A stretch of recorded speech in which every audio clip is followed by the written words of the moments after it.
Hello student, मैं निर्भय aiming high Hindi YouTube channel में आपका मोस्ट वेलकम करता हूं। आज हम लोग केमिस्ट्री के नेक्स्ट वीडियो में मिल रहे हैं, जिसमें हम लोग रासायनिक सूत्र, केमिकल फॉर्मूला के बारे में पढ़ेंगे और एटॉमिक स्ट्रक्चर से मतलब परमाणु के संरचना से आपके बिहार पॉलिटेक्निक में पिछले सालों में जितने भी क्वेश्चंस पूछे गए हैं, मैक्सिमम क्वेश्चन को मैं लेके यहाँ पे आऊंगा और आपको दिखाऊंगा कि इस तरह से क्वेश्चन पूछा जाता है और जो मैं आपको थ्योरी पढ़ाया था उसी से क्वेश्चन आया है सारा। तो आपको बहुत मजा आएगा क्वेश्चंस को करने में, आप खुद भी क्वेश्चंस कर लेंगे। लेकिन इससे पहले अगर आप इस चैनल पर नए हैं तो इस चैनल को सब्सक्राइब कर ले और इस वीडियो का जो आप देख रहे हैं इसके लिंक्स को अपने फ्रेंड्स में जल्दी से शेयर कर ले ताकि सभी फ्रेंड्स इसका फायदा उठा पाए। इससे पहले में हम लोग एक और बात कर ले कि हम लोग का अपना एक टेलीग्राम ग्रुप जुड़ा बना हुआ है जिसमें बहुत सारे बच्चे जुड़ गए हैं। अगर आप नहीं जुड़े हुए हैं तो आप जल्दी से जुड़ जाएं। आप जाके टेलीग्राम में सर्च करें, क्रैक टेलीग्राम को इंस्टॉल करें अपने फोन में और वहां पे सर्च करें CRACK क्रैक पॉलिटेक्निक। जैसे ही आप करेंगे मेरा फोटो आएगा, आप वहां पे क्लिक करके उस ग्रुप में ज्वाइन कर जाए। ठीक है, इसके बाद मैं बताऊंगा कि आपको क्या फायदा है इसमें इस ग्रुप में जुड़ने से। ये फायदा आपको बहुत फायदा, आप सोच भी नहीं सकते हैं कि कितना फायदा है इसमें। ऑलरेडी बहुत सारे बच्चे जुड़ चुके हैं। वहां पे जुड़े हुए बच्चों को मैं ये सलाह दूंगा और बच्चे भेजते भी हैं वहां पे। आप मान लो आप पढ़ रहे हो, पढ़ते पढ़ते आप किसी क्वेश्चन में फंस गए तो आप पटाख से फोटो खींचो और उस ग्रुप में डाल दो। उस ग्रुप में डाल दोगे तो वहां पे बहुत सारे बच्चे हैं जिनको उसका सॉल्यूशन आता है। जिस भी बच्चे को उसका सॉल्यूशन आता है वो अपना सॉल्यूशन करके फोटो खींच के वहां पे डाल दे ताकि उस भाई को हेल्प हो सके। अगर आप कभी पढ़ते पढ़ते फंस गए तो वहां पे आप डालोगे तो वो बाकी लोग उसका सॉल्यूशन कर देंगे।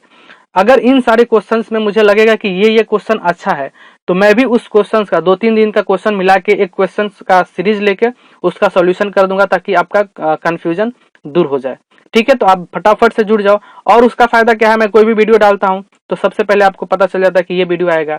आपको अगर कोई क्वेरी है एग्जाम से रिलेटेड किसी भी चीज से तो आप वहां से पूछ सकते हो कि सर ऐसे क्या होगा, मैं उसका रिप्लाई करता हूं।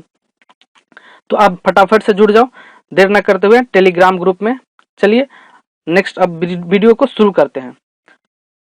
पहला पढ़ना है रासायनिक सूत्र। देखिए रासायनिक सूत्र मतलब केमिकल फॉर्मूला। केमिकल फॉर्मूला पढ़ने से पहले मैं आपको कल वैलेंसी के बारे मतलब संयोजकता के बारे में बताया था।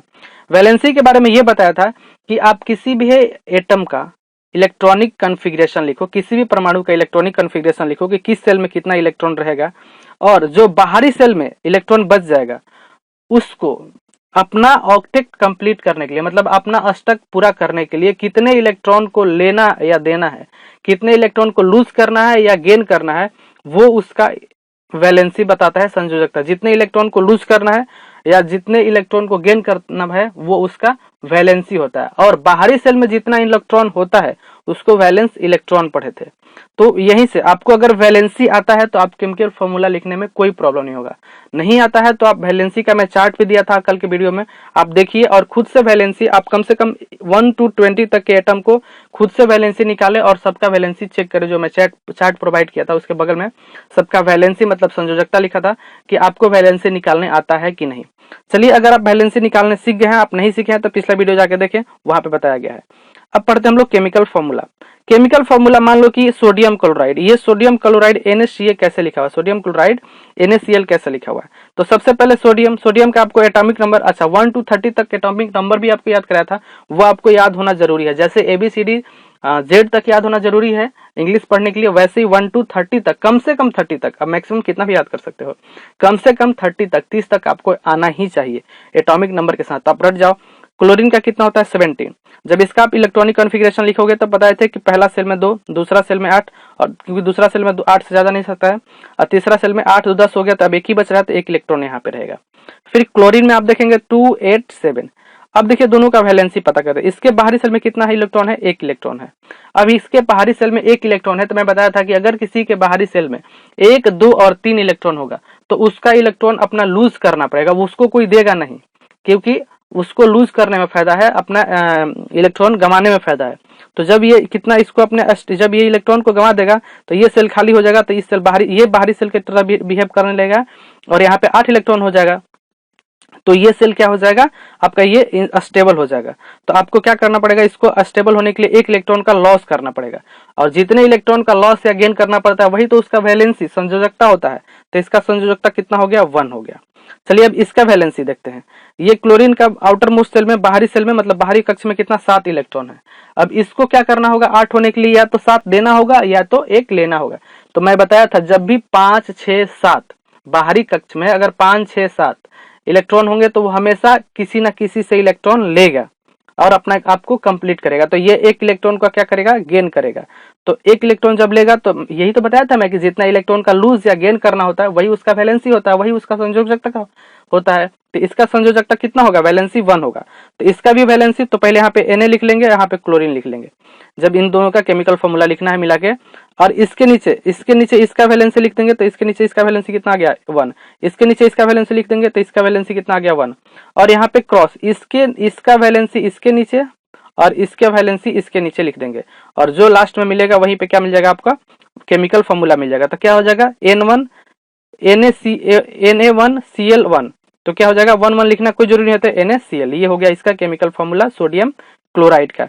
इसी तरह से देखिए एक और क्वेश्चन, ये देखिए मान लो X कोई एटम है और ये कोई Y एटम है। आपको ऑलरेडी यहाँ पे वैलेंसी दे दिया, बोल दिया कि इसका संयोजकता 2 है और इसका संयोजकता 3 है। तो मैं बताया था आपको क्रॉस जाना है, इसका संयोजकता इसके नीचे और इसका संयोजकता इसके नीचे लिखा जाएगा। तो X3Y2 ये क्या हो गया, इसका केमिकल फॉर्मूला, रासायनिक सूत्र हो गया। ठीक है, आई होप कि आप समझ पाएंगे। आप खुद भी आप अपने बुक में, आपके पास अगर 9th का बुक है तो आप उसमें उस चैप्टर्स को खोलेंगे, उसमें बहुत सारे एग्जाम्पल दिया गया है। आप सारे एग्जाम्पल खुद से लिखेंगे उसका केमिकल फॉर्मूला, आपको केमिकल फॉर्मूला लिखने आ जाएगा। ठीक है, नेक्स्ट क्वेश्चन देखिए, ये आपके एग्जाम का क्वेश्चन है, इस पे पूछा गया है। इसमें लिखा गया कि एक एल्यूमिनियम है की संयोजकता, एल्यूमिनियम का वैलेंसी 3 दिया हुआ है एवं सल्फेट का वैलेंसी दिया गया है 2। तो आपसे एल्यूमिनियम सल्फेट का सूत्र पूछ रहा था, केमिकल फॉर्मूला पूछ रहा है। कह रहा है कि अगर एल्यूमिनियम का, इंग्लिश वाले बच्चे लिखते जाएंगे अगर उनको हिंदी में प्रॉब्लम हो रहा है। अगर कह रहा है कि एल्यूमिनियम का वैलेंसी 3 है, if the valency of aluminium is 3 and the valency of the sulphate is 2, then find the chemical formula of aluminium sulphate. Okay, तो आप कैसे निकालोगे, देखो मैं क्या बताया था कि ये एल्यूमिनियम दिया गया है, इसके नीचे इसका लिख लोगे वैलेंसी, ये सल्फेट दिया गया है, इसके नीचे इसका वैलेंसी लिख लोगे और इस क्रॉस कर दोगे, इसका वैलेंसी इसके नीचे और इसका वैलेंसी इसके नीचे। ठीक है, क्रॉस कर दोगे तो क्या बन जाएगा Al2SO4 और आपका आंसर कौन सा हो जाएगा, Al2SO4 का होल थ्राइस कौन सा आंसर है, ये है डी। आप यहां से डी करके निकल जाओगे। देखो कितना इजी क्वेश्चन है, बिहार पॉलिटेक्निक 2003 में पूछा गया था एग्जाम में। नेक्स्ट क्वेश्चन देखिए, अगर इस तरह का क्वेश्चन रहेगा, एक M एलिमेंट दिया गया है, M एलिमेंट का वैलेंसी 2 और N एलिमेंट का वैलेंसी 2। तो अगर आपको इसका केमिकल फॉर्मूला मतलब रासायनिक सूत्र लिखना है तो इसका वैलेंसी इसके नीचे और इसका वैलेंसी इसके नीचे क्रॉस करोगे तो ये क्या बनेगा M2N2। अगर ऑप्शन में ये दिया है तो ठीक है, नहीं तो जब भी यहाँ पे बराबर हो जाता है, दोनों बराबर हो जाता है तो दोनों काट दिया जाता है और M मतलब कि M1N1 या MN, मतलब अगर 4 4 भी होता तो MN हो जाता है क्योंकि 4 4 कट जाता है। तो जब भी दोनों नंबर बराबर हो जाता है, यहाँ वाला नीचे वाला, तो उसको काट के 1:1 के रेशियो में कर दिया जाता है। तो ये भी आंसर होगा और ये भी आंसर होगा। आई होप कि आप समझ पाए कि कैसे केमिकल फॉर्मूला लिखेंगे। अब चलिए आपके एग्जाम में जो भी क्वेश्चंस पूछा गया फटाफट से उसका क्वेश्चन करते हैं। आप क्वेश्चंस को पढ़ेंगे और वीडियो को रोक के खुद से आंसर देने की कोशिश करेंगे, फिर आप सॉल्यूशन देखेंगे। चलिए, किसी तत्व का द्रव्यमान संख्या 23 है और इसके नाभिक में 12 न्यूट्रॉन है, तो तत्व का परमाणु संख्या क्या होगा। कह रहा है कि if an element have atomic mass 23 and the number of neutron in their nucleus is 12, then find the atomic number of that element. Okay, तो आप कैसे निकालोगे, Z दे दिया गया है, आपको देख रहे हो एटॉमिक मास दिया गया है, तो एटॉमिक मास को Z से डिनोट करते हैं और आपको न्यूट्रॉन दे दिया है, स्मॉल n दे दिया गया है 12। तो आप क्या पढ़े थे, कल पढ़े थे ना कि Z इक्वल्स टू क्या होता है, P+N, जो एटॉमिक मास होता है उसके नाभिक में प्रोटॉन और न्यूट्रॉन के संख्या के ऐड को क्या बोलते हैं, उसका एटॉमिक मास नंबर। तो आपको ये दिया है 23, आपसे ये पूछ रहा है, ये दिया हुआ है, आप इक्वल्स टू कई साइड लेके आएंगे तो 23 - 12 क्या हो जाएगा 11 और आपका आंसर क्या हो जाएगा 11। देखिए केमिस्ट्री से कितना इजी क्वेश्चन पूछता है, केमिस्ट्री स्कोरिंग सब्जेक्ट है, बस आपको मैं जो पढ़ाते जाऊंगा आप पढ़ते जाइएगा और क्वेश्चंस लगाते जाइएगा। इसका आंसर कितना हो जाएगा बी। अगर आपको इस वीडियो में मजा आ रहा है तो आप इस वीडियो को लाइक करें और कमेंट बॉक्स में कमेंट करें कि सर मजा आ रहा है, अच्छा पढ़ रहे हैं आप, आपसे क्वेश्चन हो रहा है। आप कितना, लास्ट में आप भी बताएंगे कि आप कितना क्वेश्चन खुद से कर चुके थे, इस जितना मैं क्वेश्चन कराऊंगा उसमें से कितना क्वेश्चन खुद भी कर चुके और कितना में प्रॉब्लम हुआ। क्लियर है। नेक्स्ट, किसी परमाणु में समान संख्या में पाए जाने वाले मौलिक कण होते हैं। कह रहा है कि मतलब कि किसी एटम में कौन से जो कण है, जो कौन से पार्टिकल्स है, which particles in atom are equal in number, कौन से पार्टिकल्स किसी एटम में संख्या में बराबर होते हैं। तो मैं आपको क्या बताया था कि मान लो ये एटम है, ये एटम है, तो ये इसका एक न्यूक्लियस होता है, न्यूक्लियस में प्रोटॉन और न्यूट्रॉन रहता है और यहाँ पे इलेक्ट्रॉन रहता है, ठीक है।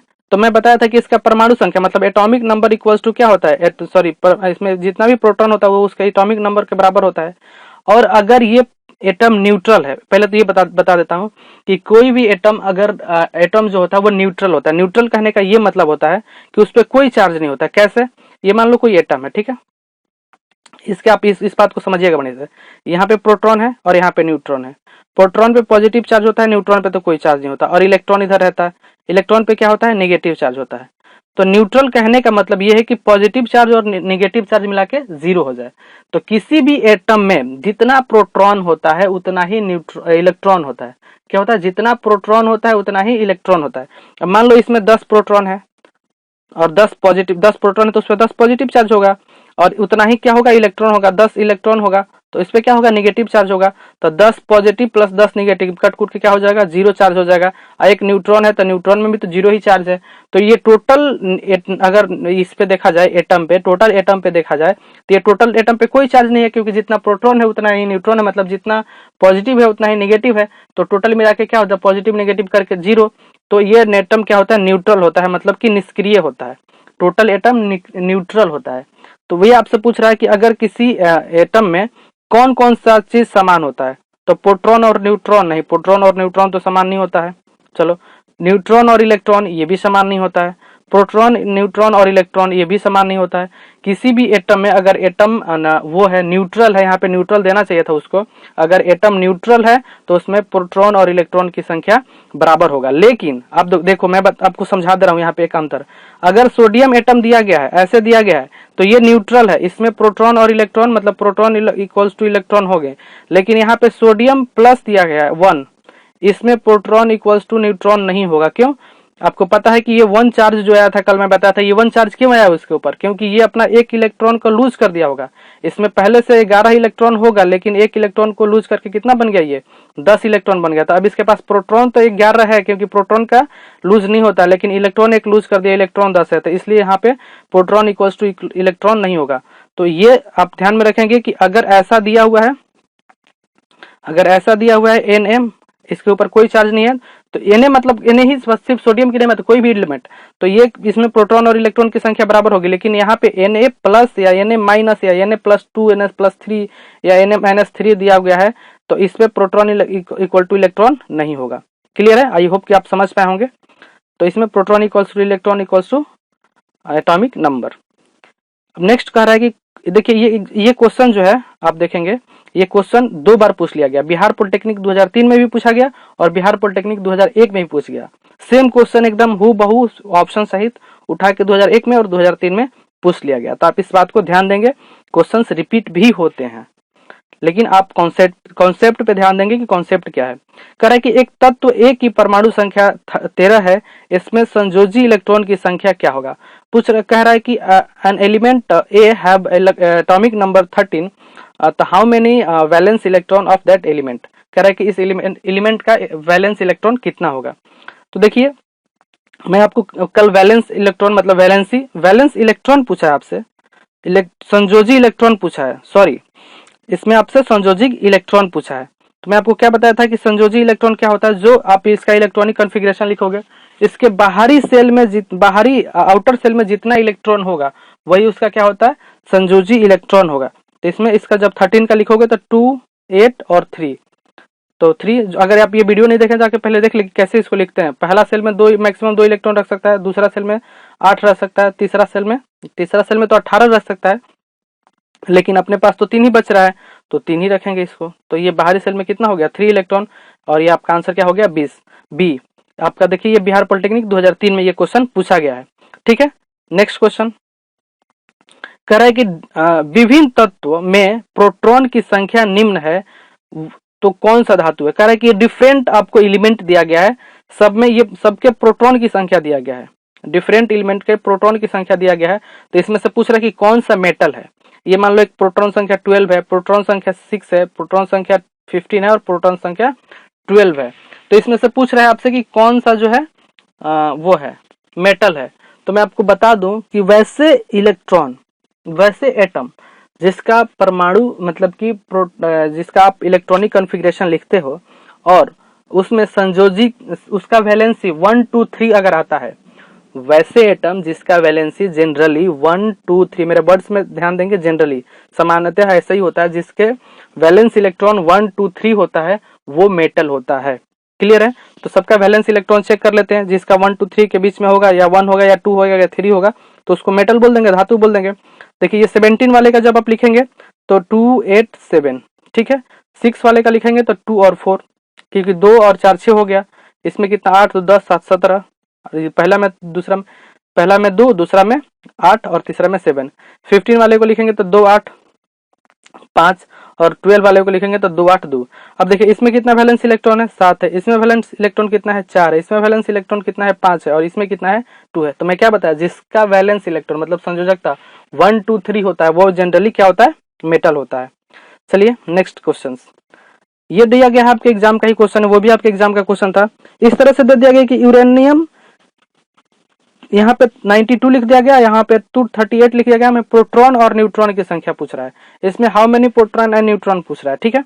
तो आपको क्या मैं बताया था कि अगर कोई एक जेड एलिमेंट है तो यहाँ पे जो लिखा जाता है एटॉमिक नंबर लिखा जाता है और यहाँ पे मास नंबर लिखा जाता है, या फिर इसको ऐसे भी कभी कभी देता है, यहाँ पे एटॉमिक नंबर लिख देता है और यहाँ पे मास नंबर लिख देता है, बात सेम है, ठीक है। इसको यहाँ पे भी कभी लिखता है, कभी यहाँ पे भी लिखता है। तो आप समझ गए कि ये क्या दिया गया है, एटॉमिक नंबर, ये क्या दिया गया है, मास नंबर। अब प्रोटॉन क्या होता है, किसी भी एटम के जो एटॉमिक नंबर होता है, एटम का एटॉमिक नंबर तो वो प्रोटॉन के बराबर होता है। तो आपको तो पता चल गया प्रोटॉन कितना होने वाला है, ए के बराबर होने वाला है, मतलब 92। और आपसे पूछ रहा है न्यूट्रॉन, तो यहाँ पे क्या दिया रहता है, एटॉमिक मास नंबर दिया रहता है। तो मास नंबर इक्वल्स टू क्या होता है, जेड इक्वल्स टू क्या होता है, आपको पता है ना, Z equals to N plus P, proton plus neutron. तो ये दिया गया है 238, ये आपका न्यूट्रॉन कितना दे दिया नहीं पता है, पूछता है। और ये प्रोटॉन कितना दे दिया गया 92, ये इस साइड आ जाएगा इक्वल्स टू, तो माइनस हो जाएगा, तो इसमें माइनस होने के बाद 146 हो जाएगा। तो आपका आंसर क्या हो जाएगा, ए, ठीक है। 92 और 146 यहाँ पे मैं सॉल्यूशन कर दिया हूं, आप देख लीजिएगा। नेक्स्ट, निम्नलिखित में से किस पर धनायन है, which of the following is the positive. आपको पता करना पूछ रहा है कि अल्फा कण, alpha particles, beta particles, gamma particles, X ray. तो मैं आपको कल बताया था कि अल्फा स्कैटरिंग, जब रदरफोर्ड का अल्फा स्कैटरिंग गोल्ड फॉइल पे अल्फा पार्टिकल का फॉल कराए थे, तो मैं बताया था कि जो अल्फा पार्टिकल होता है वो पॉजिटिवली चार्ज होता है, धनायन होता है। तो आपका आंसर क्या हो जाएगा, ए, ठीक है। आप वहां से देख लेंगे। नेक्स्ट, ये आपके एग्जाम का क्वेश्चन है, इस पे लिखना मैं भूल गया हूँ, आपके एग्जाम 2003 में पूछा गया होगा, आप चेक कर लेना, लेकिन आपके एग्जाम का ही क्वेश्चन है। इसमें भी मैं लिखना भूल गया, देखो नहीं लिखा हूं, 2009 का ये क्वेश्चन है। कह रहा है कि परमाणु द्रव्यमान, एक्चुअली में यहाँ पे परमाणु भार होना चाहिए, एटॉमिक वेट का इकाई क्या होता है, तो मैं ये आपको नहीं बताया था, ये स्किप हो गया था। एटॉमिक वेट होता क्या है, परमाणु भार क्या होता है। देखिए परमाणु भार होता है किसी तत्व का परमाणु द्रव्यमान डिवाइडेड बाई कार्बन 12 का 12वें भाग का भार जो होता है वो उसको क्या बोलते हैं, परमाणु भार, एटॉमिक वेट बोलते हैं।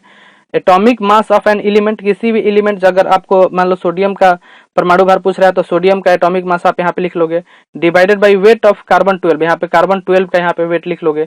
डिवाइड करने के बाद जो भी आएगा वैल्यू वही उसका क्या होगा, एटॉमिक वेट होगा। क्लियर है। एटॉमिक वेट का जो यूनिट होता है इलेक्ट्रॉनिक एएम होता है, एटॉमिक मास यूनिट इसको बोलते हैं। एटॉमिक मास का फुल फॉर्म क्या होता है, एटॉमिक मास यूनिट, ठीक है। तो एएमयू, ठीक है। तो इसका आंसर क्या हो गया, डी। एटॉमिक वेट का यूनिट क्या होता है, एएमयू। ये आपके क्वेश्चन एग्जाम में पूछा गया था 2009 में।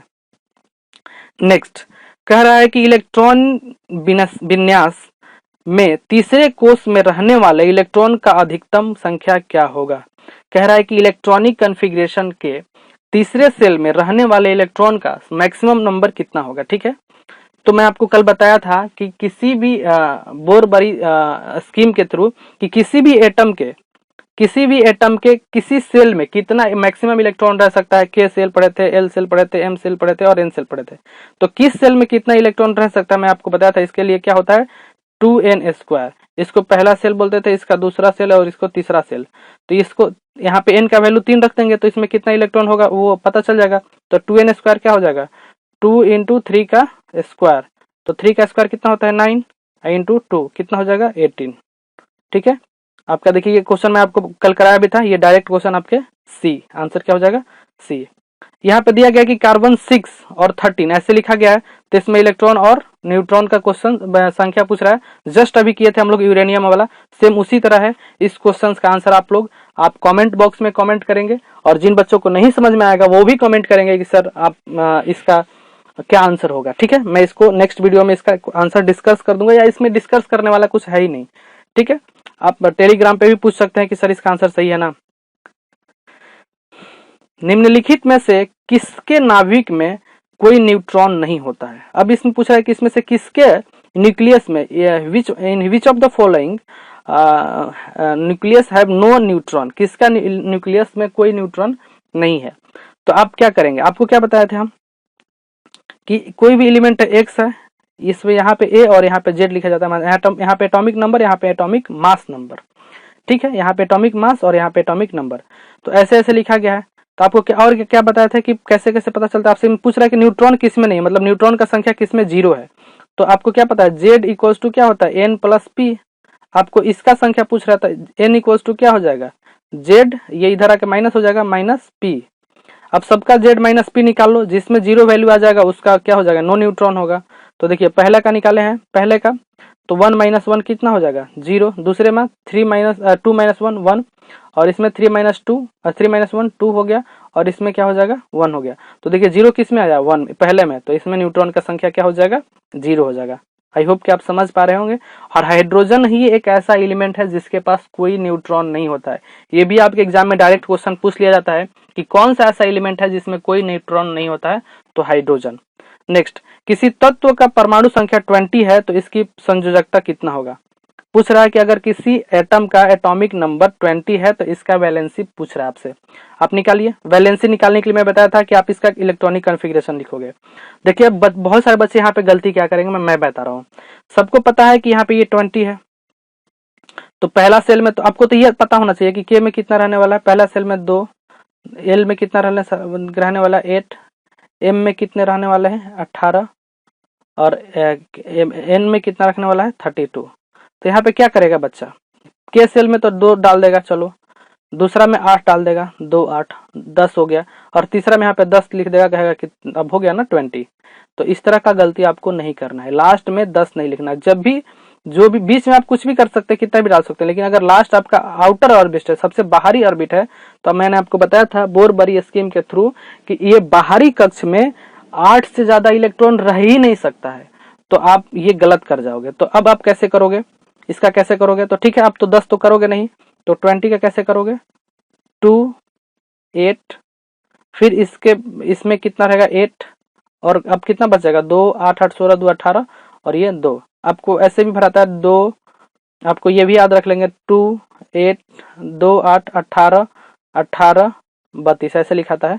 तो आप छोड़िए, तो ये क्या हो गया आपका इलेक्ट्रॉनिक कॉन्फ़िगरेशन क्या हो गया 2 8 8 2। आपको पता बता दिया ना कि 10 क्यों नहीं, क्योंकि 10 इस रख दोगे तो तीसरा कक्षा में मतलब तीसरा सेल में तो मैक्सिमम 18 इलेक्ट्रॉन आप रख सकते हो, लेकिन चूंकि यहाँ पे तीसरा सेल बाहरी सेल हो गया, बाहरी कक्ष हो गया, तो वहां पे आप 8 से ज्यादा इलेक्ट्रॉन नहीं रख सकते हो। जैसे ही 8 से ज्यादा इलेक्ट्रॉन रखोगे तो बोर-बरी का स्कीम जो क्या है वो फेल हो जाएगा। तो तीसरे में आप 8 से ज्यादा नहीं रख सकते हो, तो इसलिए आपको एक और कक्ष बनाना पड़ेगा। पहले इसमें 2 डाल दो, इसमें 8 डाल दो, इसमें 8 डाल दो, और लास्ट में इसको लास्ट कक्ष बना के इसमें 2 डाल दो। ठीक है, अब क्या हो गया, इसके बाहरी सेल में क्या हो गया 2 इलेक्ट्रॉन आ गया। तो इसको अपने को कंप्लीट करना के लिए क्या करना पड़ेगा, या तो 2 लूज करना पड़ेगा या तो 6 किसी से लेना पड़ेगा। तो मैं बताया था जब भी उसके बाहरी कक्ष में 1 2 और 3 इलेक्ट्रॉन होगा तो वो अपने क्या करेगा इलेक्ट्रॉन को लूज करेगा। तो वो कितना इसको लूज करना पड़ेगा 2, और जितना इलेक्ट्रॉन का लूज या गेन करता है वही तो उसका संयोजकता होता है, वही तो उसका वैलेंसी होता है। इसका वैलेंसी कितना हो जाएगा 2। आई होप कि आप समझ पाए होंगे, इस क्वेश्चन को आप अच्छा से देखेंगे। कैल्शियम यहाँ पे तो अगर 10 दिया होता तो मजा आ जाता। यहाँ पे ऑप्शन में अगर ऑप्शन सेट करने वाला 10 दिया, अगर मेरे को क्वेश्चन सेट करना होता तो मैं एक ऑप्शन को 10 भी रखता। आप ध्यान में रखिएगा वैलेंसी 1 2 3 4 इससे ज्यादा नहीं होता है। किसी भी चीज का वैलेंसी 4 तक ही होता है, तो आप तो 10 कभी मारेंगे नहीं। ठीक है, आप अगर मेरे इस एमिंग हाई के स्टूडेंट है तो आप इस तरह की गलती नहीं करेंगे।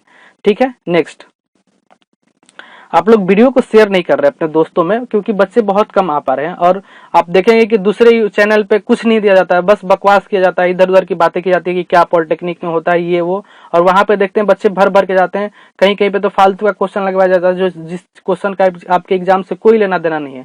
तो आप वैसे अंधभक्त की तरह नहीं पढ़ेंगे। आपके पास क्वेश्चन बैंक में जो लिखवाता हूँ, देखिए आप क्वेश्चन में जो दिखाता हूँ सारा यहाँ पे एग्जाम का क्वेश्चन रहता है, कोई भी आलतू फालतू क्वेश्चन नहीं, कुछ भी लेके पढ़ रहे हैं ऐसा आपका सिलेक्शन नहीं होगा। वही पढ़ने से सिलेक्शन होगा जो आपके एग्जाम में पूछता है। आलतू फालतू पढ़ेंगे आपका फालतू का समय जाएगा और आपको मिलने वाला लास्ट में कुछ नहीं है। तो आप इस चैनल को बहुत सारे दोस्तों में शेयर करें ताकि सभी दोस्त आपके अच्छे से पढ़ पाए। और मेरा भी एनर्जी, जितने ज्यादा बच्चे आप यहाँ पे लेके आएंगे उतना ही अच्छा कंटेंट मैं देने की कोशिश करूंगा। वैसे भी अच्छा कंटेंट देता हूँ लेकिन और अच्छा करूंगा। देखिए यहाँ पे दिया है कैल्शियम, एक कैल्शियम है तथा आर्गन है कि परमाणु संख्या 40 है, मतलब एटॉमिक वेट दे दिया गया है 40 दिया। तो इन्हें क्या कहते हैं, तो मैं बताया था ना कि जिसका एटॉमिक वेट बराबर होता है, एटॉमिक नंबर डिफरेंट होता है उसको आइसोबार बोलते हैं, और जिसमें एटॉमिक नंबर बराबर होता है और एटॉमिक वेट डिफरेंट होता है उसको क्या बोलते हैं, आइसोटोप बोलते हैं। तो ये तो क्या है, आइसोबार है। ठीक है, आंसर सी। पिछले वीडियो में मैं इसके बारे में चर्चा किया था। जब नेक्स्ट क्वेश्चन क्या है आपके 2001 में पूछा गया था, जब कोई परमाणु एक इलेक्ट्रॉन खोता है तो वह आयन बनाता है जिस पर आवेश क्या होता है। कहता है कि if an atom is loses 1 electron then they makes an ion, तो which charge that atom gain. तो वो पूछ रहा है कि वो एटम कौन सा चार्ज गेन करता है। ठीक है, तो मैं आपको बताया था कि कोई भी एटम क्या है अपने आप को स्टेबल करने के लिए, अपना अष्टक कंप्लीट करने के लिए कुछ इलेक्ट्रॉन का लूज करता है या कुछ इलेक्ट्रॉन का गेन करता है। कुछ इलेक्ट्रॉन कहीं से लेके आता है या किसी को देता है। ठीक है, अपने आप को कंप्लीट करने के लिए, अपने आप में अपने बाहरी कक्ष में 8 इलेक्ट्रॉन करने के लिए। तो मैं बताया था कि जो इलेक्ट्रॉन को लूज करता है वो क्या कहलाता है, उस पर क्या आता है, पॉजिटिव चार्ज आता है। मैं आपको बताया था कि पैसा कौन देता है, किसी को पैसा कौन देता है, धनवान लोग देता है। तो जो देता है वो क्या है, धनायन है, वो पॉजिटिव है। और जो लेता है, किसी से पैसा कौन लेता है, गरीब लोग लेता है, तो उस पर क्या आता है, नेगेटिव चार्ज। मैं ये भी बताया था कि आप किसी से लोन लेते हैं, आप जब कस्टमर केयर से लोन लेते हैं तो आपका बैलेंस जो होता है माइनस में दिखाता है। तो जब इलेक्ट्रॉन का लेते हैं आप, मतलब कोई भी एटम इलेक्ट्रॉन लेता है तो वो उसमें नेगेटिव चार्ज आता है, मतलब ऋणात्मक चार्ज आता है। और इलेक्ट्रॉन देता है तो वहां पे पॉजिटिव चार्ज आता है, मतलब धनात्मक आता है। और जितना लेता है उतना ही पॉजिटिव आता है, जितना देता है उतना ही नेगेटिव आता है। तो इसमें कितना आ गया, एक इलेक्ट्रॉन खो रहा है, लूज कर रहा है। तो लूज कर रहा है, तो लूज कर मतलब किसी दूसरे को दे रहा है, तो उस पर क्या आएगा, पॉजिटिव चार्ज आएगा, तो 1 positive. Answer D. I hope कि आप समझ पाए होंगे। चलिए यहाँ पे अपना क्वेश्चन खत्म होता है और वीडियो भी अपना खत्म होता है। तो आप जाके सबसे पहले टेलीग्राम में, एक बार मैं फिर से रिपीट कर देता हूँ, क्रैक CRACK में जुड़ जाए और वहां पे आप क्वेश्चन सेंड करें, अपने दोस्तों से पूछें और आप खुद भी, और मुझे भी जो लगेगा कि ये क्वेश्चंस का आंसर देना चाहिए तो उसके लिए मैं एक स्पेशल वीडियो लेके मैं सारे क्वेश्चंस का आंसर कर दिया करूंगा। और आपको मैं ये भी कहूंगा कि आप सारा वीडियो देखें, आप सारा वीडियो देखें, तब उसी वीडियो से रिलेटेड जिस टाइप का क्वेश्चन पूछा गया है आप धीरे धीरे अपना सिलेबस खत्म हो जाएगा तो फिर आप कहीं से भी क्वेश्चन कर सकेंगे। हम लोग बहुत जल्दी सिलेबस खत्म कर लेंगे, बहुत सारा चीज खत्म कर लिए हैं। चलिए मिलते हैं नेक्स्ट वीडियो में। देखते रहिए aiming high Hindi YouTube channel, और आप इस चैनल को सब्सक्राइब कर लें और टेलीग्राम का लिंक इसमें डिस्क्रिप्शन में भी है। चलिए मिलते हैं नेक्स्ट वीडियो में। बाय बाय, थैंक यू, जय हिंद।